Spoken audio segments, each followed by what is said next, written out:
எந்த தனி மனிதருக்கும் அரசு வந்து இவ்வளவு பாதுகாப்பு ஏற்பாடு பண்ணாது. இவருக்கு வந்து லைஃப் த்ரெட் இருக்கா? இவர் வந்து ஒரு அரசியல் கட்சி தலைவராக புரட்சிகரமான கருத்துக்களை சொன்னதன் காரணமாக இந்த தீவிரவாதிகள் சொல்லுவாங்களே, அவங்க யாராவது இவருக்கு லைஃப் த்ரெட்டன் கொடுத்திருக்காங்களா? இவருக்கு ஏற்கனவே ஜெட் பாதுகாப்பு இருக்கே. அப்ப இவருக்கு உள்ள ஜெட் பாதுகாப்பு இவரை சுத்தி நிப்பாங்க. ரிங் ரவுண்டு செக்யூரிட்டின்னு சொல்லுவாங்க. இதெல்லாம் இவருக்கு தெரியாதா? அல்லது கூட இருக்கிறவங்களுக்கு தெரியாதா?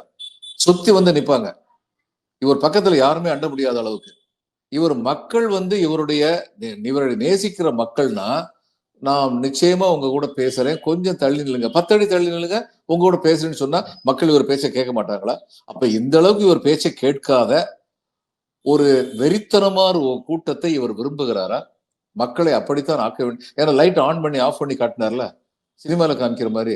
கொஞ்சம் கூட பொறுப்பு இல்லாத, தனி மனித பொறுப்போ சமுதாய பொறுப்போ சமூக பொறுப்போ இல்லாத ஒரு மனிதராக விஜய் இன்று காட்சி அளிக்கிறார். இது இவருக்கும் நல்லதில்லை. இவர் மாதிரி ஒரு அரசியல் கட்சி இன்னைக்கு எல்லாரும் என்ன சொல்றாங்க, தமிழக வெற்றி கழகம்னு பேர் வச்சிருந்தாங்க. ஆளாளுக்கு வந்து துண்டை காணும் துணியை காணும்னு ஓடுறாங்களே. எப்படி பிரச்சனையை எதிர்கொள்ள வேண்டும்? என்னுடைய நண்பர் ஒருத்தர் வந்து சொல்றாரு, அவர் வந்து விஜயுடைய தீவிர ரசிகர், ஏமாற்றம் அடைஞ்சு என்கிட்ட சொல்றாரு, சார் தமிழக வெற்றி கழகம்னு சொல்லி நினைச்சேன், இது தலைமறைவு வெற்றி கழகம்னு இன்னைக்கு தான் எனக்கு தெரியுது சார், எனக்கு ரொம்ப வருத்தமா இருக்கு சார். என்ன சார் ஒரு தலைவன்னா வந்து நிக்க வேண்டாமா? இந்த மாதிரி வந்து ஓடுறாரு.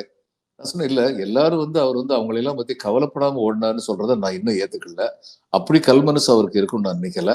ஆனா அந்த அத்தனை உயிர்கள் போனோன்னு திகைப்படைஞ்சு போயிட்டாரு. என்ன செய்யறதுன்னு அவருக்கு தெரியல. ஆனா இது அவருடைய அரசியல் முதிர்ச்சியின்மையை காட்டுது.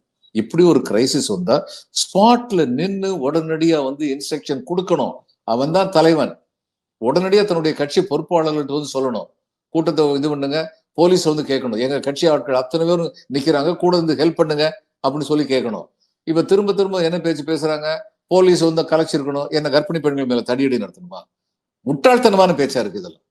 என்ன பேசுறோம் எது பேசுறோம்னே தெரியாத ஒரு எந்த விதமான சமுதாய பொறுப்பு இல்லாதவங்க பேசுற பேச்சு மாதிரி இருக்கு.